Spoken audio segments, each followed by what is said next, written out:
Magandang umaga po sa ating lahat. Maulan, ano po?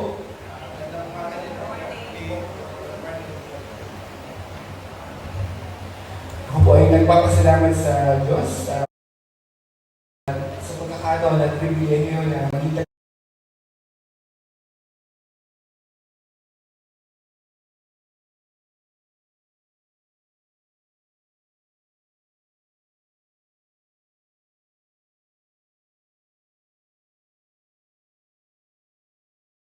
pagpahayag ng kanyang salita.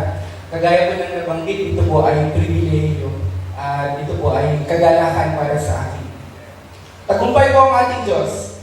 Tagumpay siya noon, ngayon, at magpakailanman. Kung paanong sa eternity past, today, up to eternity future, tagumpay siya.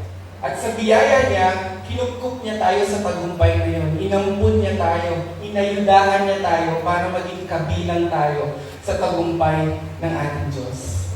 Yung tagumpay niya, hindi kayang bawiin, hindi kayang agawin ng sino pa man. At isa pa pong tagumpay na pagkakataon tayo na mag-aral ng kanyang salita. Sa umagang ito, tayo ay nasa question number 29.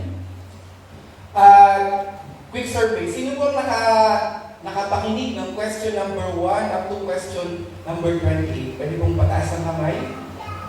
Yeah. May reward po kayo. Ang reward niyo po yung question number 29. Ano po? Kasi ang reward talaga natin ay yung relasyon natin sa ating Diyos. Hindi kung ano mang kayang i-offer ng mundong ito. Hindi kung ano mang pwedeng makapagpasaya sa ating temporary. Ang ating greatest reward is Jesus Christ Himself. Sabi sa question number 29, how to be saved. Ito pong New City Catechism na inaaral natin, meron siyang 52 questions. May tatlo siyang part. Unang part is question number 1 up to question number 20. It's about God, the creation, the fall, and sin. Tapos na po tayo sa 1 to 20. Ngayon, nasa question number 21 up to 35, ito po ay pumapatungkol kay Jesus Christ, yung redemption, at yung grace. As the last part, naaralin pa natin the Spirit, the restoration, and the growing grace. All in all, ang ating pong pinaka-tema sa taong ito is growing and grounding in the gospel of Jesus Christ. Maaaring may mga nagtatanong na, bakit hindi kahit isang buwan, magkaroon tayo ng break para kasing magkakamukha yung message?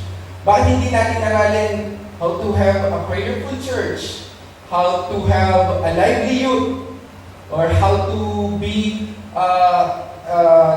church na talagang nagiging united? Pwede naman, di ba? Pero we are on the same direction na tayo ay mas lalalim, mas lalago sa pananampalataya doon sa Ebanghelyo ng ating Panginoong Jesus. Question number 29 is how to be saved. Before ko ibanggitin yung sagot ng New City Catechism, just want to inform you, pwede pa yung mic? Just want to, give overview. Ito pong tanong na to, how to be saved. Sa bawat religion, meron silang kanya-kanyang opinion. Sa Roman Catholic, ang tingin nila, they need to perform yung 7 sacraments para maligtas, para ma-sure na ligtas. Sa Muslim, meron silang 5 pillars na kailangan nilang tupdin. Si Allah ay Diyos, si Muhammad ay Propeta, kailangan nilang dumating sa Mecca. Yun ang mga kailangan nilang gampanan. Pero for us, as Tanawan Bible Church, as an evangelical church, ang sagot sa tanong na to is simple lang. We are saved by grace alone, through faith alone, in Jesus Christ alone.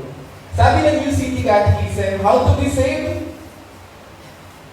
By faith in Jesus Christ and in His substitutionary death on the cross. So even though we are guilty of disobeying God, and we are inclined to all evil, nevertheless, baliwala, God, without merit of our own, but only by pure grace, imputes to us the perfect righteousness of Jesus Christ when we repent and believe in Him. Ilalagay sa atin ang katuwiran ng ating Panginoong Jesus. 100% obedience. It's only by grace. Sabi sa Ephesians 2 verse 8 to 9, tayo po ay magsitayo bilang paggala sa dakilang Diyos. Basahin po natin ng malinaw at sabay-sabay. Ready, set, read.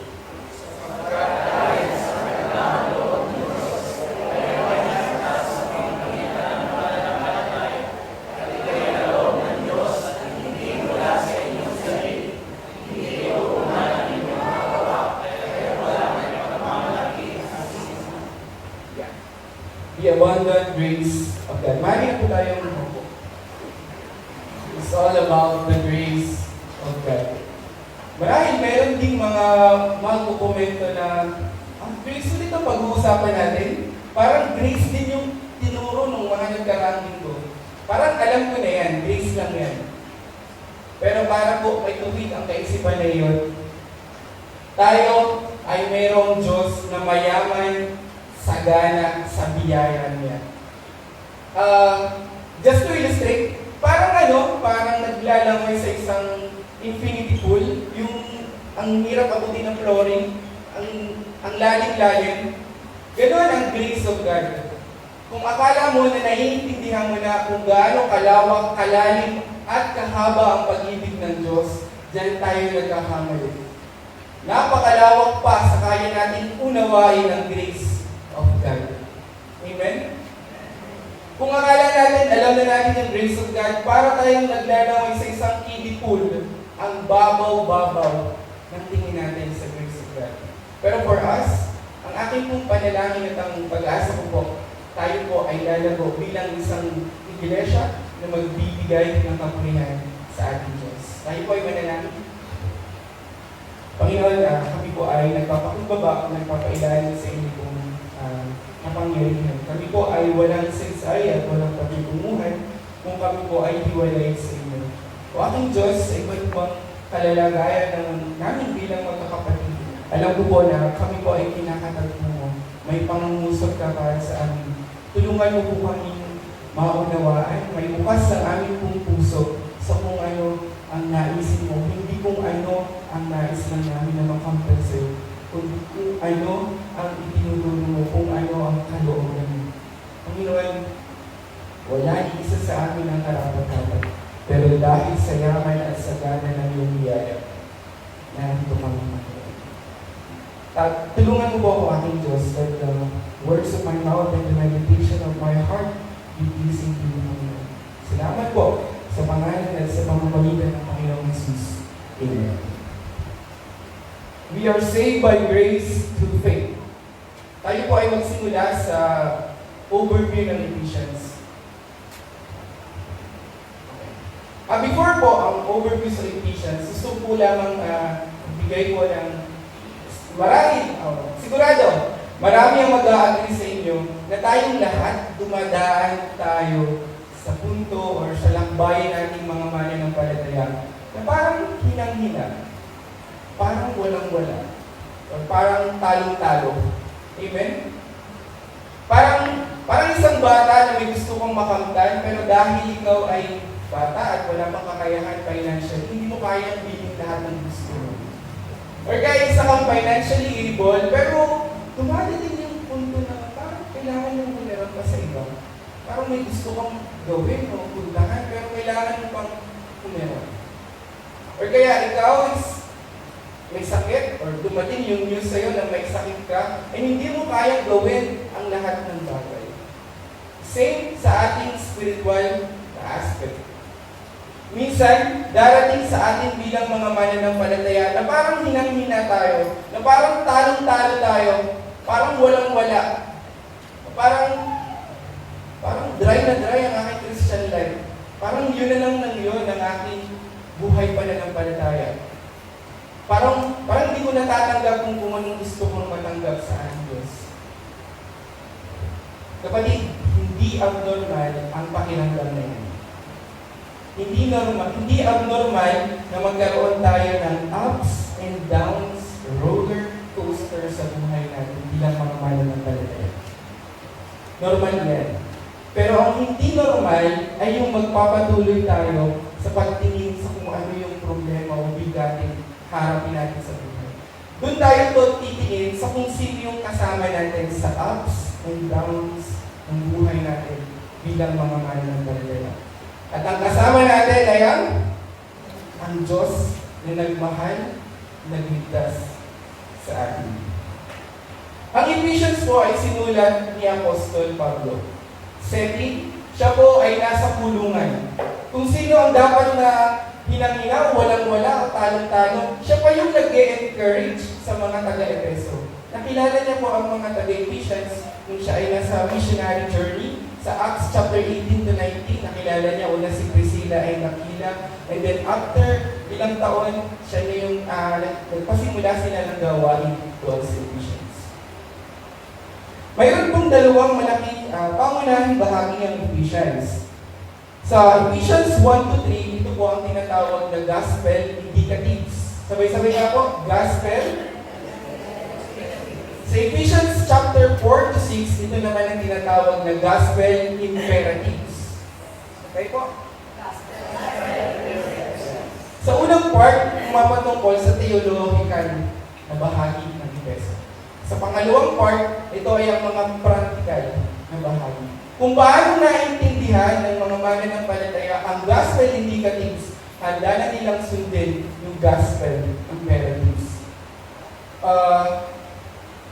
Napakaganda po ng pagkakasulat po sa Ephesians. At pinakatema po nito ay kung gaano kayaman, gaano kalakihan, gaano kaganda ang pag-ibig ng Diyos sa iyo at sa akin. Ngayon po, dito sa tatlong bahagi na to, gusto ko pong i-establish, mapasimulan, na sa bawat chapter ng Gospel Indicatives, mayroon siyang pinaka-theme, pinaka-pinupunto. At ito po yun. Una, the headship of Christ over His body.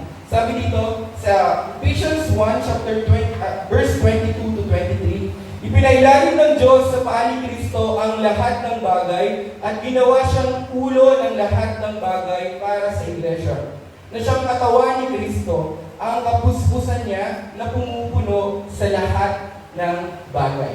The headship of Christ over His body. Na si Jesus Christ ang pinakapuno ng Iglesia ng Diyos. Hindi kung ano sino pa man. At itong gospel indicatives na to, pagdating ng chapter 5, patuloy pa din, hindi na wala. Kaya nung tinuturo na ni Pablo kung paano dapat na relasyon ng bawat mananampalataya sa mga asawang babae, asawang lalaki, sa magulang at anak, sa master and slaves, ang sinabi niya, as to the Lord. Ba? Parang hirap kasing mahalin or hindi madali na intindihin o mahalin ang mga karelasyon. Halimbawa, sa asawang babae,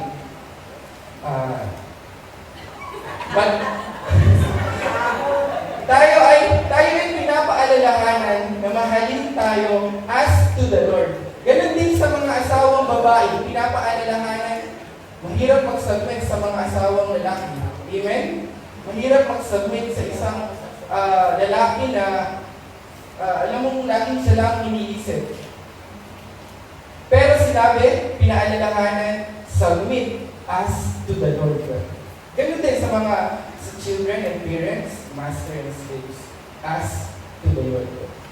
Ang next main theme ay sa Ephesians chapter 2, verse 21 to 22. Sa pamamagitan niya, ang bawat bahagi ng gusali ay nagkakaugnay-ugnay at nagiging isang templo na nakatalaga sa Panginoon. Dahil din sa inyong pakipagkaisa sa Kanya, kayo man ay sama-samang tinatayo niya bilang tahanan ng Diyos sa pamamagitan ng Espiritu. Pinapatungkol, main theme is the unity of Christ's body. Itong team na to, hindi ito nawala pagdating ng gospel imperatives. Kung babasahin niyo po yung Ephesians chapter 4, sinabi niya, Hintil, Hudyo, iisa na tayo sa isang pananampalataya, sa isang sa isang Panginoon, sa isang Diyos, at sa isang bautismo. We are one. And pinapaalalahanan tayo na we must be united with one another. Practice natin yung pagkakaroon ng one another. To forgive one another, to love one another, to fellowship with one another.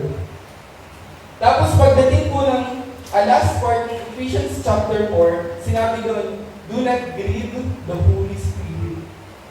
Marami pong naging paliwanag kung bakit nasabi, do not grieve the Holy Spirit. Huwag mong sasaktan ang damdamin ng banal na Espiritu. Pero for us, to understand kung ano yung meaning ng do not grieve the Holy Spirit, basahin natin mga 5 or mga naunang talata bago yung do not grieve the Holy Spirit.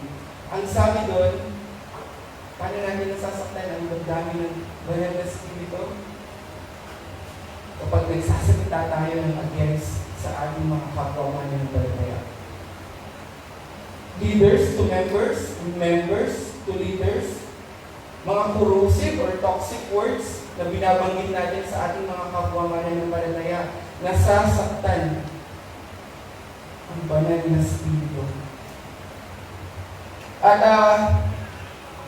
for me, na naka-experience ng ganito from church na nagkahiwa-hiwalay, alam ko na nasaktan ng banal na Espiritu sa pagkakataon nito. And biyaya ng Diyos na nandito po ako sa Tanawal Bible Church na pagkakataon na magpatuloy ng paglilingkod sa Kanya. Alam mo kasi kapag kami may lamat or may hindi pagkakasundo sa magkakapatid, yung pagdating pa lang sa unahan, yung hindi mo, kita mo hindi nagngingitian, nagbabatian, alam mo merong barrier sa magkakapatid. And this is a reminder po sa atin na nasasaktan ang banal na Espiritu kapag hindi nagkakasundo ang mananampalataya. Next po, main theme ay yung sa verse 20 to 21 ng chapter 3. Madalas po ito natin nababanggit na sinasabi natin sa doxology. Sa Kanya na makagagawa ng higit sa kaya nating isipin o hilingin. Sa Kanya ang kalulatian sa Iglesia as pamamagitan ni Kristo Jesus magpawalang hanggan. To Him who is able to do far more abundantly beyond what we could think or what we could ask. To Him be all the glory in Jesus Christ and in the Church. Meaning, may glory na binabalik sa Diyos sa pamamagitan ng Church, sa pamamagitan ng Panginoong Jesus. Tanong, ano yung connecta ng tatlong meeting na yan dun sa main verse natin? Sa Ephesians 2, verse 8 to 9. Ito po yung connection. Before po ng verse 8 to 9, nabanggit po yung Ephesians 1 up to Ephesians 2 verse 3 up to verse 1 up to verse 3. Ipinakita diyan kung gaano ang kalalagayan natin noong hindi pa natin nakikilala ang Panginoong Jesus. Ano yung kalalagayan natin? Instead that we nandun yung headship ni Jesus Christ over His body, ang meron mas inuuna na. Nandun tayo sa headship under the prince of the air. Napailalim kayo sa pinuno ng mga kapangyarihan sa himpapawid. And this is the devil. Instead, nandun tayo sa unity ng church. Wala tayo. Nandun tayo sa enemy of God. Ayaw pasahog sa Diyos. Instead, nandun tayo sa we give glory to God. Ang nandun sa atin, mas inuuna natin kung ano yung makakapag-satisfy sa longing ng ating laman. The lust of the eye, the lust of the flesh, the pride of life, yan ang inuuna natin. Yan ang mas mahalaga sa atin. Ayaw nating pasahog sa Diyos. Sujibir, divorce, homosexual, premarital sex, yan ang pagpapakita na ayaw pasahog sa Diyos. At ang matindi pa ito, tayo ay kinapupuotan ng Diyos. kinapupuotan ng Diyos ang lahat sa atin. Sabi ni Martin Luther, "A man without the Spirit of God does not do evil against his will, under pressure as though he were taken by the scruff of the neck and dragged into it, like a thief or footpad being dragged off against his will to punishment. But he does it spontaneously and voluntarily." Ito pala yung kalagayan natin nung hindi pa natin kilala ang Diyos. Wala tayong relasyon sa Kanya. Hindi yung, napipigilan kang gumawa ng mas mabuti. Hindi. Nandun ka sa default mode mo, nagagawa ka ng kasalanan kasi makasalanan ka. You are sinners because you sin. And you sin because you're sinners. Hindi pala yung, wala kasi tayong magandang example dito sa church, kaya hindi tayo nagiging mabuti. Hindi tayo nakakagawa ng mabuti. Hindi! Default mode ng bawat tao na gumawa ng makasalanan. Mas isipin ang sarili, mas magmayabang, mas magmataas, mas isipin na ako ang mas mahalaga kaysa sa iba. Yan ang ating default mode. And sa tingin ng Diyos, tayo ay dapat kaputan. Ang sabi ko dyan, but He does it spontaneously and voluntarily. Kung ano yung ginagawa nating mali, wala man lang kirot sa ating nararamdaman. Yun ang ating kalalagayan bago tayo makakilala sa ating Diyos. Walang maganda sa atin, walang maayos sa atin, walang pwedeng ipagmalak sa atin. Walang magaling sa atin. Wala kahit isa. Depraved. Nabubulok. O walang silbi. Total depravity. At problema natin ito. Hindi ito problema ng Diyos. Problema ito ng tao. For us to understand how to be saved, kailangan natin intindihin kung ano yung kalalagayan ko before ako maligtas. Ano ba yung dapat kong makita noong ako ay hindi pa kanya ng palataya. Dapat mong makita, patay tayong lahat noon. Sabi sa verse 1, noong unay patay kayo. Before you were dead. Hindi sinabing may sakit. May sakit lang gagawin. Hindi. O hindi sinabing tulog. Magigising yan. Hindi. Ang sinabi, patay. Wala kahit sa kayang rumisponde ng tama sa kung ano ang makaluwalhati sa ating Diyos. Wala kahit isa makapagbigay ng kaluwalhatian sa ating Diyos. Kahit anong sipa mo dyan, tadyak mo dyan, o sigaw mo ng John 3:16. Wala, hindi niya kayang mag-respond kasi patay siya spiritually.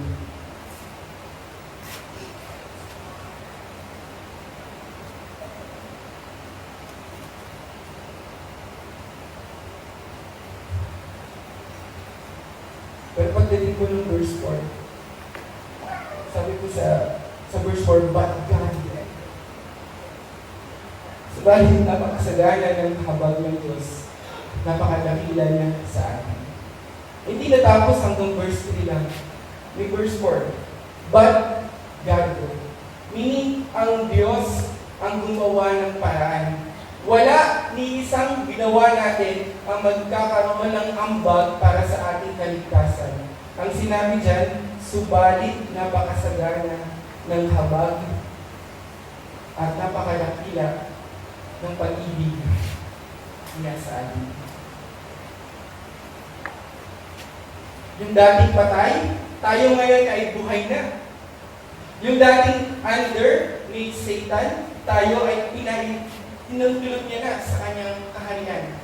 Before we are on the dominion of the darkness, He transferred us to the dominion of His light, His kingdom. Ginawa niya yun for His glory.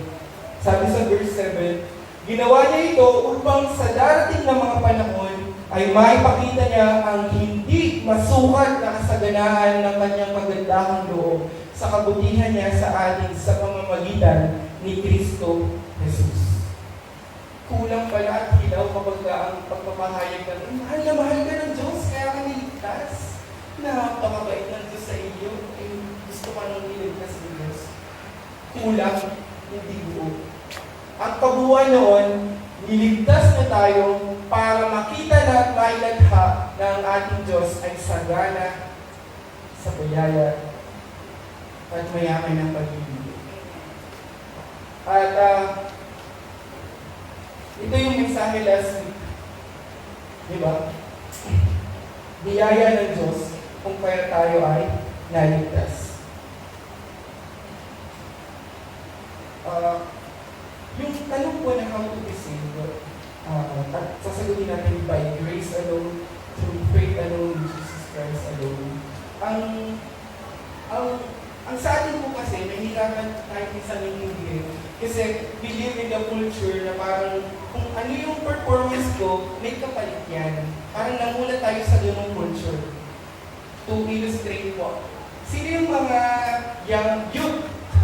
Pakita, taas po ang kamay. Kasi tayo. Pakita natin yung mga youth. Wala ko lang yun. Ayan. Youth. Okay. Young professional. Okay. Ngayon po kayong lahat. So, sino pinakabata? Sige. Yung pinaka-hindi na bata. Ngayon, ganito tayo namulat. Performance-based. As early as kinder, kailangan niyang galingan yung pagdodrawing or pagko-color para ma-very good ng teacher. Gagalingan yung pagkanta ng chikading para ma-very good ng teacher. Pagdating niya ng elementary at saka high school, kailangan nilang, sige, pwede naman po. Kailangan may pasa yung grades above 75 para makasunod na hakbang sa kanilang grades. Sila ay grade 1, grade 2 na. Tapos pagdating ng college, kailangan nilang kompletuhin yung mga units na kinukuha nila sa course para makagraduate, makapaghanap ng trabaho.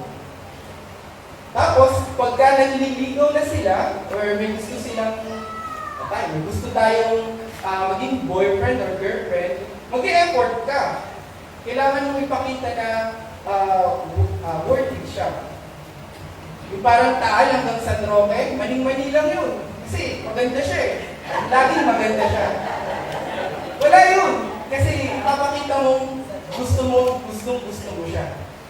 Diba? We live in the culture na performance based. Ngayon, itong tinuturo sa atin, it's only by grace. It's the gift of God. Biyaya ng Diyos ang ating kaligtasan sa pamamagitan ng ating Panginoong Jesus. And hindi niya, sinigurado ni Apostol Pablo na maiintindihan ng mga taga-Efeso na it's only by grace. Pagdating sa verse 8, dahil sa kagandahan loob ng Diyos, kayo ay naligtas sa pamamagitan ng pananampalataya. At ito'y kaloob ng Diyos at hindi mula sa inyong sarili. Verse 9, hindi ito bunga ng inyong mga gawa, kaya't walang maipagmamalaki ang sinuman.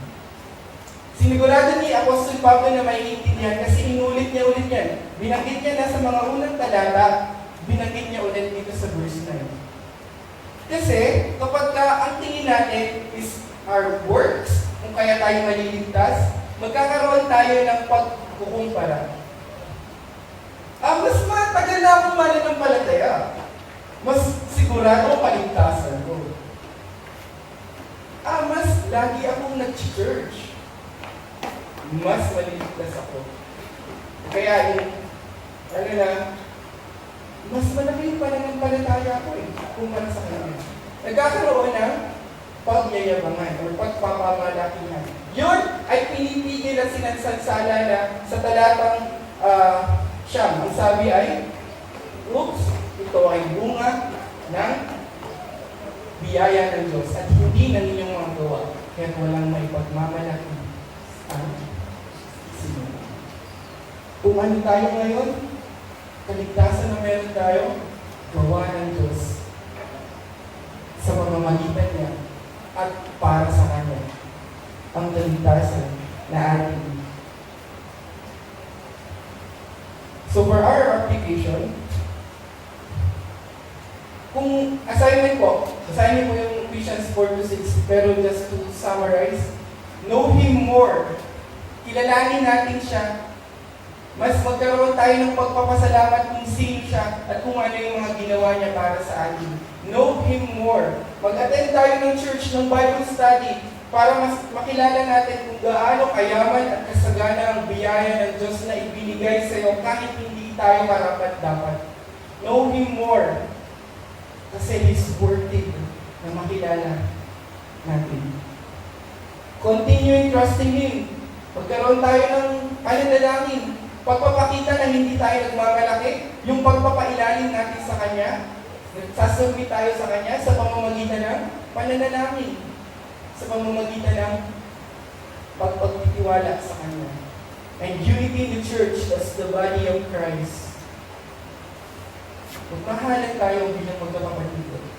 Ano mang lamat, sigalot na nangyari sa nakaraan, tingnan natin yung biyaya ng Diyos na binigay niya sa atin.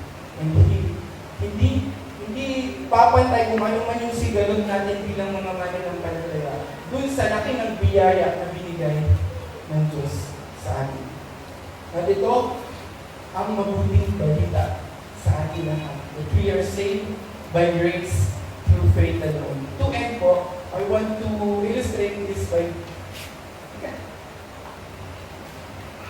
illustrate ko lang po kung gaano kayaman ang biyaya ng Diyos.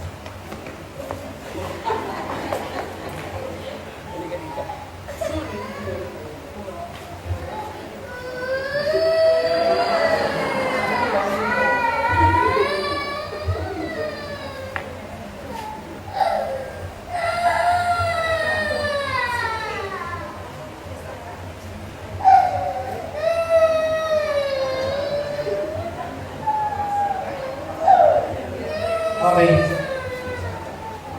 Habang naiyak mo si Gio. Hindi. So, si Gio po ay bunso kong anak. Ano ba yan? Ito yung bata nito ay malakas ng loob. Kumbaga, kung kukumpara ko siya kay Jaren, may mga times na nakita ko na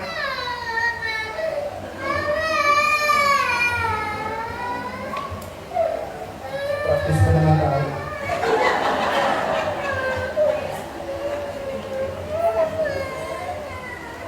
Okay. Sige po. Si Gio po kasi ay maligsi siya, mabilis siya kumilos. At may mga pagkakataon na nasa mall kami, kaka-entrance pa lang namin, kaya na nang lumayo sa akin, tatakbo na agad siya mga kalahating kilometro, ang layo niya sa akin na hindi niya ako tinitingnan. Takbo lang siya ng takbo. Kung si Darren ito, distansya, titingnan niya kung nasa ng dad niya. Ngayon, habang nagmomol, kung mangyari man, parang nangyari man, na napalayo si Gio, tapos dumating si Camille, galing ng grocery. Kasi alam niya sa akin si Gio, mabilis ang takbo eh. Hindi ko na nakita. Bilang tatay, ganito ba dapat ang sagot ko? Minsan talo, minsan panalo, minsan meron, minsan wala, minsan may kasama tayong dumatay, minsan walang kasama, uwi na tayo. Kasi Gio, nawawala. Mabayaan ko na lang. Hindi naman ganun, di ba? Bilang magulang, bilang tatay, gagawin mo ang lahat ng kaya mo para mahanap ang anak mo. At hindi ako aalis ng mall na yun hanggang hindi ko na iuwi si Gio.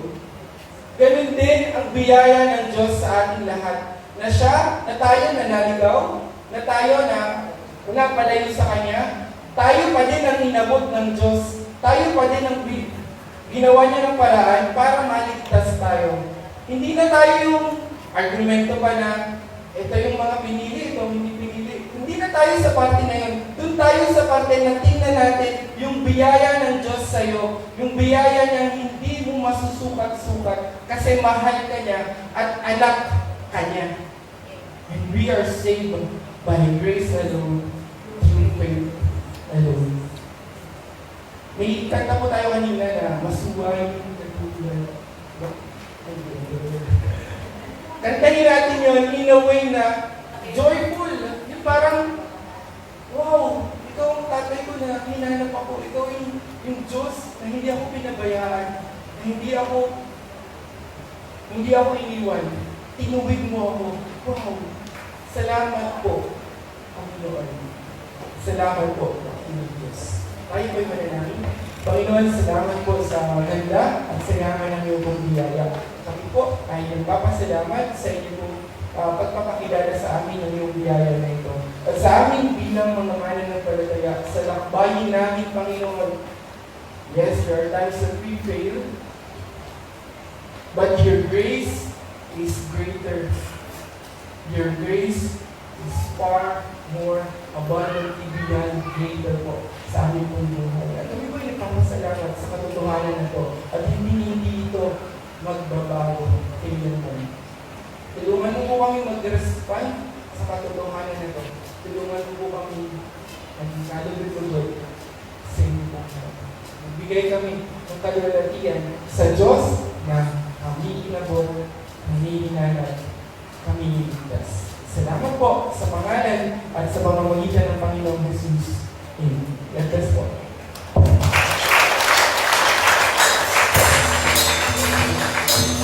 Okay. Kaya ako na naman yung tawag na. Hindi ko na lang isang kumita.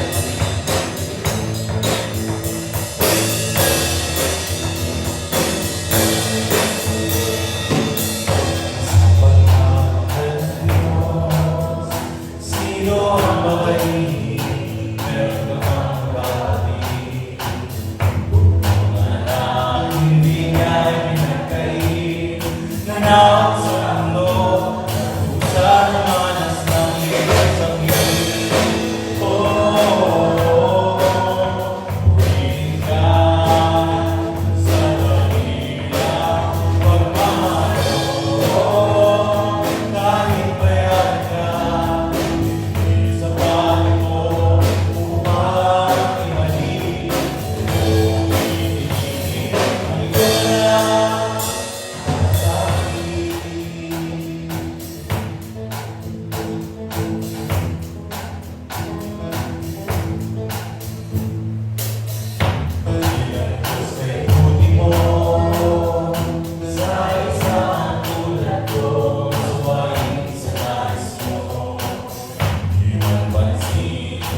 Okay, muli po palakpakan natin ang Panginoon sa kanyang puli po Panginoon sa buhay ni Elder Evan sa pag-natin ng mensahe.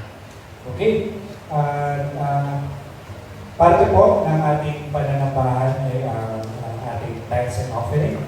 Ito po is one form of our obedience and faith sa Panginoon.